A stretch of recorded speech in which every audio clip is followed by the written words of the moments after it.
J'avais imaginé un simple road trip de 4 jours en Californie du Nord avant de poser mes valises à San Francisco. Mais entre le parc Yosemite, des routes spectaculaires dans les montagnes, un lac irréel et des étapes absolument pas prévues, le séjour ne s'est pas du tout déroulé comme je l'avais imaginé. Je vais te montrer ce que nous avons vécu, mais je vais te raconter comment je préparais ce road trip à nouveau, comme si c'était une deuxième première fois, afin qu'il devienne mon parfait voyage. Je m'appelle Mika, et sur cette chaîne, je transforme tous mes voyages. J'espère qu'il t'inspirera et qu'il fera du tien ton parfait voyage. Reste bien jusqu'à la fin.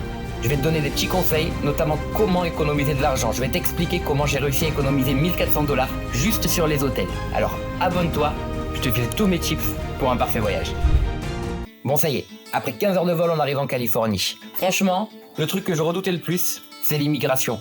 On entend tellement d'histoires, on sait que ça peut durer des heures et des heures. Là, pour le coup, en 20 minutes, c'était réglé. On récupère les valises, on récupère la voiture de location et on sort de l'aéroport. Premier coup de stress, de suite, les routes américaines, les échangeurs, la sortie d'aéroport. Un vrai labyrinthe. Finalement, ce stress n'a duré que 5 minutes. Le temps de prendre la voiture en main, de m'adapter, de régler mon GPS. Et puis c'était parti. Et là, on s'aperçoit en fait combien c'est facile de rouler sur les routes américaines. C'est même plus facile et plus agréable qu'en France. Les gens sont cool, respectueux, tolérants.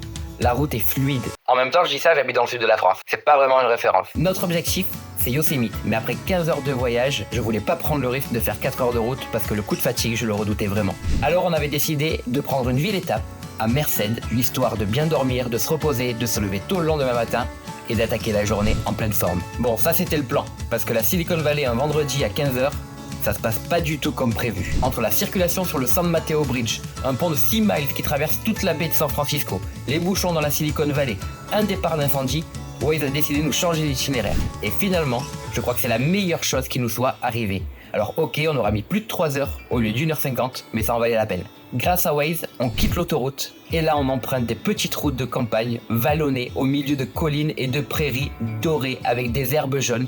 L'immensité à perte de vue, l'impression d'être seul au monde, c'est notre premier coup de cœur en Californie. Avant d'arriver à l'hôtel, on s'arrête faire quelques courses pour le pique-nique du lendemain et direction In-N-Out pour le repas du soir. Je comprends pourquoi les Américains adorent cette enseigne. Ça a été la meilleure chaîne de fast-food que l'on a fait sur tout notre séjour. Repas terminé, direction l'hôtel, une bonne douche et au lit. Bon, le réveil sonne, il est 4h30, mais le parc Yosemite, c'est ce que j'attendais depuis toujours. Je me suis réveillé en pleine forme, même si on avait dormi quelques heures. Le petit déjeuner n'est même pas encore servi, heureusement qu'on avait acheté des gâteaux la veille, on mange un petit morceau et à 5h on décolle, on prend la route. Et là franchement, deuxième coup de cœur, un lever de soleil en Californie. Il y a presque personne, les paysages sont magnifiques. Il y a même un petit truc qui est tout bête mais qu'on a adoré, c'est les boîtes aux lettres. Toutes ces boîtes aux lettres emmagasinées, amassées le long de la route. C'est là en fait où tu te dis, ouais, je suis à l'autre bout du monde. Au fil des kilomètres, les paysages changent. On quitte les plaines dorées pour une forêt plus dense, les montagnes apparaissent. Et là, on sent qu'on se rapproche de Yosemite. On fait une petite pause à Wakehurst, histoire de se dégourdir les jambes, de boire un petit café. On n'est plus très loin de parc Yosemite. Parce que je voulais passer par South Entrance. Il y a quelque chose que je voulais pas rater. Je voulais arriver à Yosemite par Tunnel View. Par contre, laisse-moi te dire que si tu comptes arriver un samedi matin à 7h15 à l'entrée du parc Yosemite, parce que tu penses que c'est assez tôt, laisse-moi te dire que non. On a fait 45 ou 50 minutes de queue, il me semble, en étant à l'entrée du parc à 7h15. Finalement, c'est notre tour. On paye, on passe, on entre, on continue la route. Et là, on arrive à Tunnel View. Je ne savais pas qu'il était aussi long ce tunnel. Mais alors, quand on arrive de l'autre côté, là, c'est une des plus grosses claques de ma vie.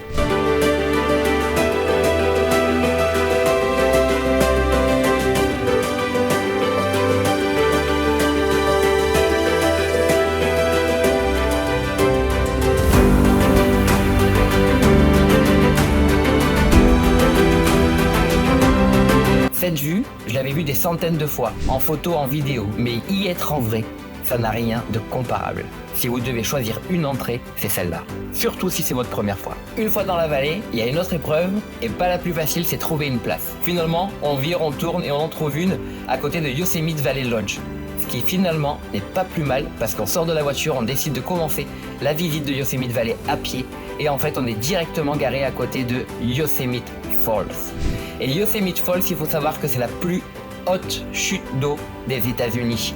739 mètres, il me semble. Alors c'est vrai qu'en été, le débit est moindre qu'au printemps par rapport à la chute des neiges, mais ça reste quelque chose de spectaculaire. On continue ensuite vers Cooks Meadow. une immense prairie, et là tu en prends encore plein les yeux. Entre le Half Dome, El Capitan, cette immense prairie traversée par la rivière, ce chemin de bois sur lequel tu peux te promener facilement. Honnêtement, à ce moment je me suis dit, il n'y a rien de plus beau que Yosemite. On termine notre balade et on décide de rejoindre Vernal Falls. Vernal Falls, c'est très loin. Heureusement, le parc Yosemite est doté d'un système de navettes gratuites qui passe toutes les 10 minutes. Il y a 2 lignes et on peut rejoindre les différents trails très facilement. Par contre, ne vous attendez pas à quelque chose de facile. Il fait chaud, il y a du monde, ça grimpe énormément. Vraiment, c'est pas une randonnée facile. Mais la marche est tellement belle qu'on en oublie l'effort. Tout le long, on traverse la forêt, on grimpe, on longe la rivière Merced, on arrive à un petit pont qui nous fait traverser cette rivière et là d'un coup, la cascade apparaît. Le débit de cette cascade est impressionnant.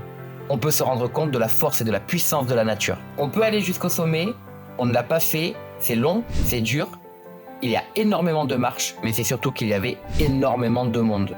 Et je pense vraiment que c'était une bonne décision parce que notre journée était loin d'être finie. On redescend tranquillement, on reprend une navette, on retourne à la voiture. Il est 13h déjà, petit pique-nique à la voiture. Parce que là nous attend une autre étape que j'attendais impatiemment, la Tioga Road. C'est une des plus belles routes qui traverse le parc d'ouest en est. C'est la seule et unique route qui traverse le parc dans ce sens-là. Et elle est ouverte que quelques mois par an à cause des chutes de neige. C'est la plus belle route que j'ai pu emprunter dans ma vie. Avant de démarrer, je pensais que le plus beau, le plus spectaculaire était déjà derrière. J'étais loin de m'imaginer l'après-midi que l'on allait passer. Je crois même que ça a été une des plus belles surprises de notre séjour. Au début, on est encore dans l'ambiance Yosemite Valley. Les arbres, la forêt, les fougères, l'humidité. Et puis petit à petit, plus on avance, plus le paysage change. On prend de l'altitude, les arbres disparaissent, la roche devient plus présente. Et les paysages n'ont plus rien à voir avec Yosemite Valley. Notre premier arrêt, c'est Olmsted Point, puis Tenaya Lake, puis Tulum Meadow. Et ce qui est incroyable, c'est qu'à chaque arrêt, on se dit « c'est magnifique ». Sauf que 10 minutes plus tard, on se disait encore la même chose. En fait, c'est incessant. On passe sa journée à se prendre des claques. Je ne pourrais même pas dire quel a été mon endroit préféré parce que Yosemite, c'est un tout. J'ai eu un choc visuel et émotionnel à chaque arrêt, à chaque fois que je descendais de la voiture. Ce que j'ai adoré, c'est les changements de paysage. Toutes les 5 minutes, le paysage change et à chaque fois, tu as l'impression d'être dans un paysage totalement différent. Et ce qui est fou, c'est qu'on ne sait jamais ce qui nous attend au prochain virage. Avant de partir, j'avais peur de rater des choses. J'avais peur de pas bien comprendre, j'avais peur de pas savoir où m'arrêter, de pas déceler le parking ou le point de vue. Mais en fait, tout est facile, tout est pratique, tout est bien indiqué. Et c'est surtout qu'en fait, tu ne peux pas la rater. C'est impossible. C'est une route qui est beaucoup moins empruntée que Yosemite Valley. On trouve des places facilement, on peut prendre le temps de s'arrêter, de respirer, juste de contempler. Et puis arrivé vers la fin de la route, là ça commence à changer encore à nouveau, mais la roche blanche disparaît, elle devient plus sombre, plus grise, plus noire. Et puis on arrive, on attaque la descente, et là en fait, Mono Lake apparaît.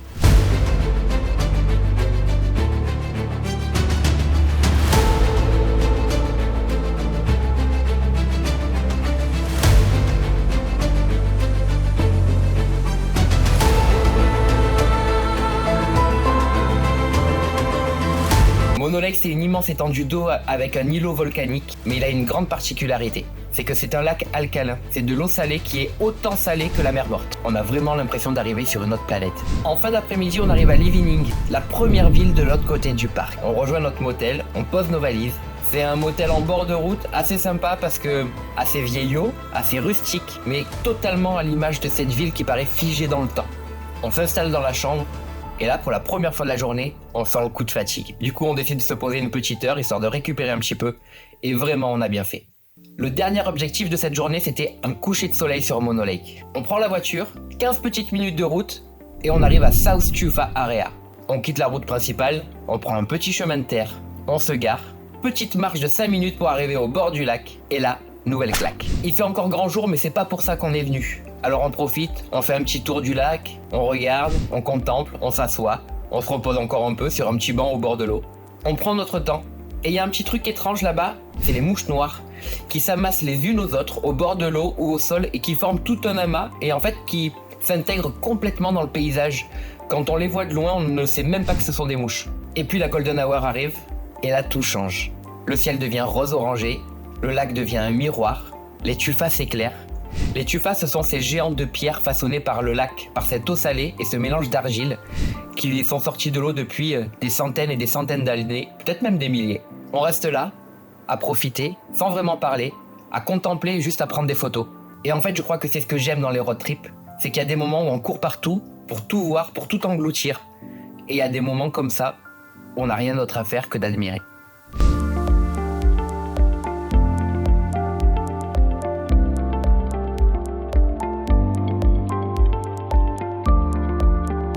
Il y a autre chose qui est un peu fou, c'est qu'on est en Californie, qu'on a traversé une partie de la Californie, et en fait derrière ce lac, c'est le Nevada. Le soleil se couche, c'est l'heure de rentrer, on reprend la voiture, on s'arrête manger un morceau, et là laissez-moi vous dire qu'on avait hâte que d'une seule chose, c'était une douche et au lit. Qui dit road trip dit se lever tôt. Comme tous les matins, on se lève vers 6h, on décolle vers 7h, et là c'est le moment de reprendre la route. On reprend donc la Tioga Road pour la deuxième fois mais dans l'autre sens, et vraiment je vous conseille de la faire dans les deux sens, de faire l'aller-retour.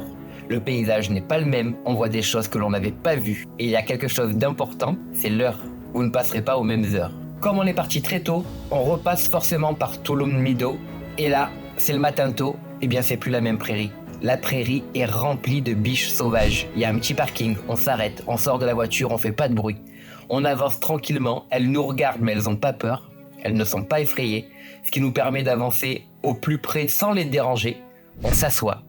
Et là, c'est un petit quart d'heure de pure détente connecté à la nature devant ces animaux sauvages. C'était un moment tout simple, mais tellement magique. On reprend la route, sauf que là, on ne part pas direction la vallée, mais on part direction Groveland. On est dans une ville de l'époque de la ruée vers l'or, et c'est là qu'on trouve le plus vieux saloon de Californie, de l'époque de la ruée vers l'or encore en activité, l'Iron Door Saloon. On arrive un peu avant 10h, sauf que malheureusement, le saloon n'ouvre qu'à 11. On décide de prendre un petit café, on se pose juste en face, histoire de prendre quelques photos, et puis là, j'allais pas trop traîner quand même parce qu'on avait d'autres choses à faire, donc je décide de traverser la route et d'essayer de prendre des photos tant bien que mal de l'extérieur en passant mon bras un peu devant la vitre, un peu devant la porte du saloon. Et là, la rencontre inattendue et totalement surprenante, c'est qu'un local arrive, qui connaît apparemment très bien les lieux et très bien le patron. Il s'appelle Steve et je le remercierai toute ma vie, Steve, parce qu'il me dit en gros, tu veux prendre des photos? J'étais un peu gêné, je lui dis, je me débrouille, c'est bon, merci. Il me dit non, viens. Et en fait, il ouvre la porte, il me fait rentrer dedans, il m'emmène avec lui. Le bar est fermé, mais déjà en activité. Ça veut dire qu'il y a quelques employés, qu'on ne voit pas mais qu'on entend. La musique est allumée. Les lumières sont allumées. Il y a déjà de l'ambiance alors qu'il n'y a personne dedans. Et là, il me fait faire tout le tour du saloon, une petite visite privée. J'ai adoré ce moment, et j'ai surtout adoré ce moment parce qu'il m'a raconté l'histoire du saloon. Dans ce saloon, on voit des tonnes de billets accrochés au plafond, accrochés au mur. Et en fait, à l'époque de la ruée vers l'or, les pionniers, ce qu'ils faisaient, c'est qu'ils accrochaient $1 en disant « Si je reviens ruiné, je pourrais me payer un dernier verre au retour. » Mais il m'a raconté une histoire supplémentaire sur ce saloon. C'est la première personne qui a mis le billet. En fait, le pionnier qui a accroché son premier billet était en train de boire un verre, allait partir chercher son or, et en fait, il venait d'apprendre que sa femme avait accouché et que c'était un garçon. Et en fait, le premier billet accroché, ça a été pour pouvoir fêter la naissance de son garçon à son retour, si jamais il revenait ruiné. Et j'ai trouvé ce moment incroyable. Après cette belle surprise, c'est le moment de repartir parce qu'on a un petit truc de prévu l'après-midi. On reprend la route, on se rapproche de la civilisation, en fait on se rapproche de la Silicon Valley. Et il y a un truc qui peut paraître nul, mais moi c'est mon truc. À chaque fois que je fais un voyage, je vais faire du shopping. Je le fais pas en France, mais je le fais quand je suis à l'étranger. Et quand je suis aux États-Unis, ce que j'aime faire, c'est un outlet. Et là, il y en a un à Livermore, à l'entrée de la Silicon Valley. Et donc, on reprend la route pour aller passer quelques heures et s'acheter quelques fringues. Session shopping terminée. Il nous reste une dernière étape, c'est la nuit avant d'arriver à San Francisco. Et cette nuit-là, j'ai décidé de la faire à Pleasanton. Et laissez-moi vous dire que Pleasanton, ça a été ma ville coup de cœur en Californie. Je ne me doutais absolument pas qu'en une soirée et une nuit, j'allais partir de là-bas en me disant « C'est un endroit dans lequel je pourrais vivre. » On arrive à l'hôtel, on pose les valises, on récupère la chambre, on reprend la voiture, on repart et on va visiter Pleasanton. En arrivant, on passe par tous ces petits quartiers résidentiels aux allures de série qui sont propres, qui sont harmonieux. C'est vraiment magnifique. Et puis on se rapproche du centre-ville et d'un coup on arrive sous cette arche qui traverse la route avec écrit Pleasanton. Et là on sent qu'on est au cœur de la ville. C'est petit, c'est charmant, c'est calme, les gens sont souriants, c'est chill, c'est la Californie. Les pelouses sont parfaitement entretenues, les devantures aussi. Plein de petits commerces partout, des petits bars, des petits restos, des petites boutiques. C'est un endroit fabuleux. On trouve un petit parking gratuit, on se gare et on décide de se promener juste pour le plaisir de marcher, de flâner au milieu de ces boutiques, de ces restaurants, de ces bars, de ces fleuristes, de ces petites librairies, de ces petits antiquaires. Il y a quelque chose de magique dans cette ville. On trouve un petit resto, on mange nos petites pizzas et en sortant, on voit qu'il y a une immense queue de 20, 30, 40 mètres de long au total, je sais pas. Et en fait, il s'avère qu'il y a une boutique de yaourt glacé qui est ultra réputée et les gens peuvent faire la queue pendant des heures pour avoir leur glace. On se balade encore un peu, il est 22h30 et c'est l'heure de rentrer, d'aller se coucher. Parce que demain, San Francisco nous attend. Le lendemain matin vers 7h, on se lève, on va prendre le petit déjeuner à l'hôtel et là on fait une rencontre inattendue et incroyable. Il y a une dame qui venait de finir son service et on le s'est croisée et elle s'est mise à nous parler, savoir qu'est-ce qu'on faisait, d'où on venait, où on allait et en fait elle était ultra sympa, ultra gentille, souriante, drôle. Et on échange, on parle de la France, on parle des États-Unis. Et elle était tellement contente qu'on échange comme ça, en fait, qu'elle nous demande, elle nous dit, mais est-ce que je peux vous faire un câlin? J'ai jamais fait de câlin français. Est-ce que je peux? Et donc, bien évidemment qu'on a dit oui. Et là, donc, du coup, on s'est fait un câlin. Et ça a rendu le moment inoubliable parce qu'il y a des rencontres dans des séjours comme ça qui viennent embellir ta journée. Ça démarre à peine et t'es déjà dedans dans cette vibe, dans cette énergie. Et en fait, il y a des gens qui te boostent. Et les gens comme ça te booste et t'aimerais en rencontrer plus souvent, surtout tous les jours. On prend notre petit-déj et cette dame-là, elle a même attendu qu'on finisse notre petit-déj avant de partir et de rentrer chez elle juste pour pouvoir nous dire au revoir et nous souhaiter bonne route. Et je la remercie parce que vraiment, elle nous a fait passer un moment inoubliable. C'est l'heure de partir. On part de Pleasanton, on retraverse la Silicon Valley, on reprend le San Mateo Bridge. Et c'est l'heure de rendre la voiture parce qu'après on va aller à San Francisco, sauf qu'il y avait un petit détour à faire que je ne voulais absolument pas rater parce que c'est pas très loin de l'aéroport, c'est un petit quart d'heure, 20 minutes il me semble. C'est Devil Slide et Grey Whale Cove. Il paraît que c'est la plus belle vue de l'océan de San Francisco avec la plus belle plage parce qu'il y a un côté très protégé, très sauvage et c'est vrai. On arrive à Devil Slide, on gare la voiture et là en fait on voit cette côte avec cette vieille maison qui est abandonnée parce qu'à l'époque il y avait des habitations sur les falaises. On voit l'océan, alors il fait gris, comme tout notre séjour quand on est arrivé à San Francisco. On profite de la vue, on contemple, et puis on reprend la voiture, on refait 2-3 minutes et là on arrive à Grey Whale Cove où on se gare. Pareil, la route est un peu dangereuse à traverser, mais ça se fait. On arrive sur cette lisière avec ses arbres et il y a un petit chemin en bois, des escaliers qui descendent sur la plage parce que la plage est en contrebas. Il y a beaucoup de marches, mais on arrive sur cette plage entourée de falaises. On est seul, juste avec des oiseaux. Et là, c'est un vrai moment où on peut se ressourcer avec l'océan. Donc si tu passes dans le coin, que tu récupères une voiture de location à l'aéroport ou que tu dois la ramener, prévois une petite heure pour faire ce détour, ça en vaut la peine. On ramène la voiture à l'aéroport, on commande un Uber et direction San Francisco. Bon, San Francisco, les 5 premières minutes, j'étais pas dedans. On arrive de Yosemite, on arrive du road trip, on emprunte l'autoroute, il fait gris, il y a des nuages, il y a de la brume, il y a du vent, il fait froid, alors qu'on est en été. Je ressens pas le truc. On arrive à l'hôtel, on pose les bagages, la chambre est pas prête encore, donc on laisse les valises à la conciergerie. Et en fait, on décide de pas perdre de temps, on décide de partir directement. On est à San Francisco, faut marcher, on le sait. Donc on décide de partir à pied. On remonte Lombard Street, on arrive au croisement de Van Ness, on décide de remonter Van Ness, et puis là on tombe sur le cable car. Je voulais pas que le voir, je voulais le faire. On patiente à l'arrêt, le cable car arrive, on monte dedans, et là je me dis ça y est, je suis à San Francisco. On emprunte California Street, ces énormes pentes, la route rouge, ces maisons, ces buildings, ça y est j'y suis. On descend jusqu'à l'Embarcadero, il y a le ferry building, on rentre dedans, on profite un peu, on promène. C'est des halles alimentaires, il y a des petites boutiques aussi, des petits artisans, des choses comme ça à l'intérieur.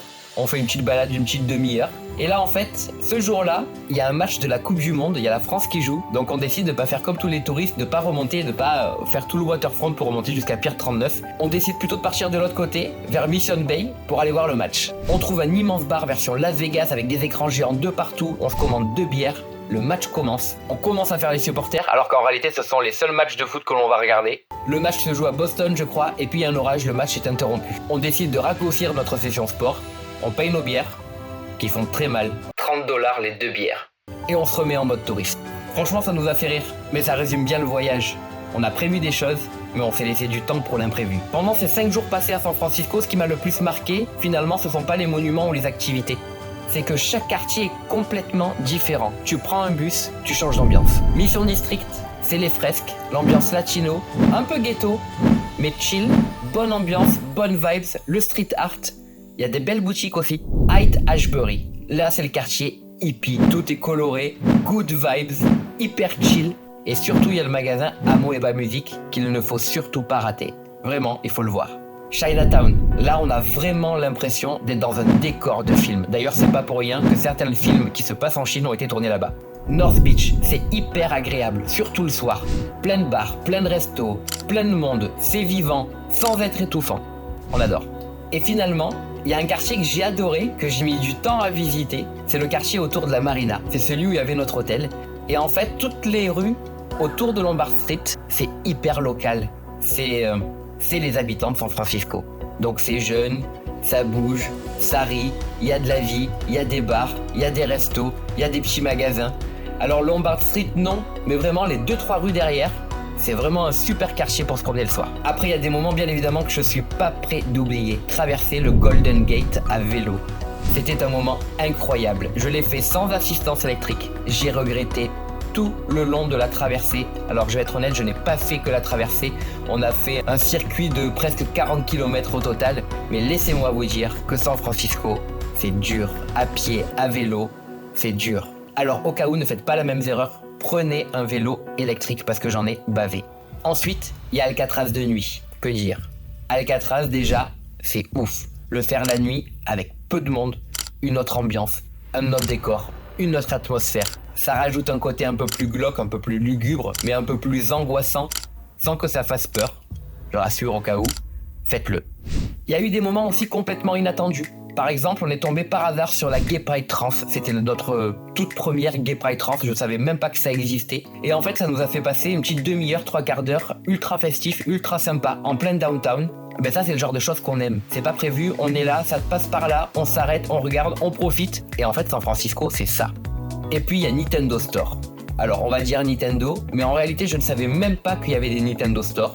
Je savais encore moins qu'il y en avait un à San Francisco. On est rentré dedans simplement parce qu'on a vu la boutique. Et en réalité, on dirait un parc d'attractions. On a même pu jouer à l'intérieur sur un écran géant. C'était génial. Tu passes un quart d'heure, 20 minutes dedans facilement, même beaucoup plus. Tu ne t'aperçois même pas. Et puis, tu as des endroits où juste, tu vas te poser. Il y a plein de parcs où tu peux te poser, profiter de la skyline, de la vue, de l'ambiance, du calme. Mais il y a aussi Palace of Fine Art. C'est à l'entrée de Presidio. C'est un monument, on dirait un peu gréco-romain, quelque chose d'antique.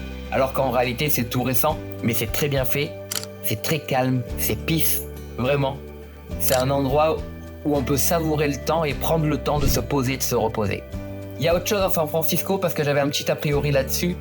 C'est tout le côté SDF, drogue, ces choses-là. Le Tenderloin, le quartier qui est un peu compliqué en plein cœur du centre-ville. Et en réalité, je suis venu avec des a priori et ben non, faut pas en avoir. Parce que effectivement, on est amené à traverser ce quartier de temps en temps, à le longer, à emprunter quelques rues. Alors c'est vrai qu'on ne s'y est pas aventuré en plein cœur, mais en réalité, oui, on voit beaucoup la misère, on voit ce genre de choses-là, mais il n'y a pas d'interaction, ils nous calculent pas, on les calcule pas, il n'y a pas d'insécurité, il n'y a pas de danger. C'est des genres de petites questions que naturellement et humainement on se pose quand on arrive dans des endroits comme ça, malgré que ce soit des images de misère et on assiste à des vies dures. En réalité, c'est pas quelque chose qu'il faut craindre à San Francisco. Je me suis senti en insécurité parfois dans d'autres endroits, mais pas à San Francisco. San Francisco, par contre, il faut se préparer à certaines choses. Je vais le redire, les pentes. On sait que ça grimpe, mais on ne sait pas à quel point ça grimpe. C'est difficile. Autre chose, les prix. C'est extrêmement cher, surtout au niveau de la nourriture. Il y a un soir, on a payé 2 plats de pâtes, 2 Coca Zéro, $80. Maintenant, s'il y a 3 choses que je dois retenir et qui pour moi sont incontournables à San Francisco, c'est Alcatraz de nuit, traverser le Golden Gate et faire Sausalito. Sausalito, j'en parle pas dans cette vidéo. Il y aura une vidéo consacrée à San Francisco où j'en parlerai. Ça vaut vraiment le détour. On peut même y passer toute une journée. Ça sert à rien de chercher à courir après toutes les activités, tous les monuments. San Francisco, ce n'est pas comme ça que ça se vit. San Francisco, il faut marcher, il faut flâner, il faut découvrir. Il faut s'inspirer, essayer de ressentir l'énergie et la vibe de chaque quartier. Et il faut se dire que chaque quartier est un instant unique que tu passeras dans cette ville, parce que c'est réellement le cas. Prends un bus, pars dans une direction que tu t'es donnée, mais descends au hasard et prends le temps de marcher et d'aller à pied là où tu dois aller. En repartant, fais la même chose. Tu vas t'apercevoir que tu vas traverser 2-3 quartiers et dans chaque quartier, tu seras dans un état d'esprit complètement différent. C'est comme ça que j'ai découvert cette ville, c'est comme ça que je l'ai aimée, parce que San Francisco, soit on aime, soit on déteste, mais c'est comme ça que je l'ai aimée. D'ailleurs, ma dernière image de San Francisco, c'est 3h du matin, on prend le Uber, on va à l'aéroport, parce qu'en réalité notre séjour ne s'arrête pas là, mais je vous raconterai tout plus tard. On est censé prendre un avion pour partir à Seattle, État de Washington, et là c'est 3h du mat, on est dans le Uber, et en fait on ne voit qu'une seule chose, c'est un immense arc-en-ciel en pleine nuit, créé par des lasers, pour la Gay Pride. Et là je me suis dit, merci San Francisco. Bon, maintenant que je t'ai tout montré, que je t'ai tout dévoilé, que tu connais mon voyage, j'ai envie de terminer par quelque chose qui sera présent dans toutes mes vidéos. J'appelle ça une deuxième première fois. Le principe est simple. Si je pouvais refaire ce voyage une deuxième première fois, après avoir fait et appris tout ce que j'ai appris, comment est-ce que je le ferais pour que toi, ta première fois, elle soit meilleure que la mienne? Et là déjà, je peux te dire qu'il y a quelque chose que je changerais complètement. Je sais, ça peut paraître bizarre, mais le parc Yosemite, c'est tellement spectaculaire et on prend tellement de claques que j'ai l'impression que ça vient abîmer San Francisco. Je t'explique. Tu arrives en voyage, tu as l'excitation, tu as l'euphorie, tu en prends plein les yeux avec le parc Yosemite, et puis finalement, cette euphorie-là retombe, tu arrives à San Francisco et tu passes de quelque chose de gigantesque à la ville, et la ville paraît moins spectaculaire. Donc d'abord, j'arrive, je fais 5 jours à San Francisco, je loue une voiture, j'évite la fatigue et la route juste après les 15 heures de voyage, et je profite pleinement de mon voyage dans le parc Yosemite. Au niveau du road trip, je ferai une étape à Wakehurst, pas très loin de l'entrée du parc. Étant donné que l'avion est passé, je pourrais me faire les 5 heures de route d'affilée. Le lendemain matin, je partirai tôt, parce que là, il y a mon plus grand regret, c'est de ne pas avoir fait Mariposa Grove, le parc avec les séquoias géants. Je n'avais pas le temps. J'ai vu des séquoias de partout, mais je n'ai pas vu les séquoias géants. Donc je partirai de Wakehurst, je ferai la matinée à Mariposa Grove, j'en profiterai pour emprunter la Glacier Road Point, pour pouvoir voir la vallée vue d'en haut, même si j'ai fait la Tioga Road et que je l'ai vue aussi mais différemment. Je passerai mon après-midi dans Yosemite Valley et je dormirai sur place dans le parc. Parce que la nuit, dans le parc, le petit déjeuner, au réveil, le lendemain matin, au milieu de cette nature, ça doit être incroyable. Je referai à tout prix la Tioga Road dans les deux sens, aller, retour. Mais je dormirai quand même à Living, au bord de ce lac, avant de retourner le lendemain. Groveland, j'y passerai, c'est sûr. L'outlet, peut-être pas. Ça, c'est juste un petit truc à moi personnel qui m'appartient. Mais Pleasanton, si vous êtes dans le coin, allez à Pleasanton. Maintenant, je vais vous donner quelques conseils, notamment qui m'ont permis d'économiser de l'argent, surtout au niveau des hôtels. Voilà moi comment j'ai procédé. J'ai réservé mon vol 8 ou 9 mois à l'avance. J'ai réservé tous mes hôtels sur Booking en même temps, avec annulation gratuite et aucun prépaiement. Mon séjour au total a duré 3 semaines. Là aujourd'hui, je ne vous parle que de 9-10 jours de mon séjour. Mais au total, il a duré 3 semaines. Il y en avait pour $3 900 d'hôtel. Ce que j'ai fait, c'est que régulièrement, je vérifiais sur Booking les villes, les dates. Et en fait, au plus on avance, au plus les prix baissent. On arrive à trouver de meilleurs hôtels, moins chers au fur et à mesure. Tout ce qui est proche du parc Yosemite, on laisse tomber, au plus on se rapproche, au plus ça augmente. Les grandes villes, les choses comme ça, au plus ça approche, au plus ça diminue. Donc en fait, j'ai dû annuler ou re-réserver une vingtaine ou une trentaine de fois. Mais au total, ça m'a permis d'économiser plus de $1 400. J'en étais à un total de $3 900, je crois. Et je termine à un total de $2 500 pour 3 semaines de voyage aux États-Unis, en hôtel. Ce que je peux vous conseiller aussi, c'est de faire exactement pareil avec les locations de voitures. Les prix baissent au fur et à mesure, presque jusqu'à un mois avant. Ça réaugmente après en fonction de la disponibilité. N'ayez pas peur de réserver, de payer, d'annuler. Vous êtes remboursé dans les 1 ou 2 ou 3 jours qui suivent. Vous re-réservez ailleurs. Et finalement, vous arrivez à économiser encore une centaine ou $200 sur des locations de voitures. Il y a un petit truc, c'est ne vous embêtez pas à louer un GPS parce que vous allez le payer. Vous partirez avec une eSIM que vous paierez bien moins cher. Et surtout, vous pourrez utiliser Waze. Autre chose, si vous arrivez à louer une voiture avec le premier plein de carburant offert, prenez-le, ça évite de perdre du temps, de remettre du carburant, de refaire le plein, etc.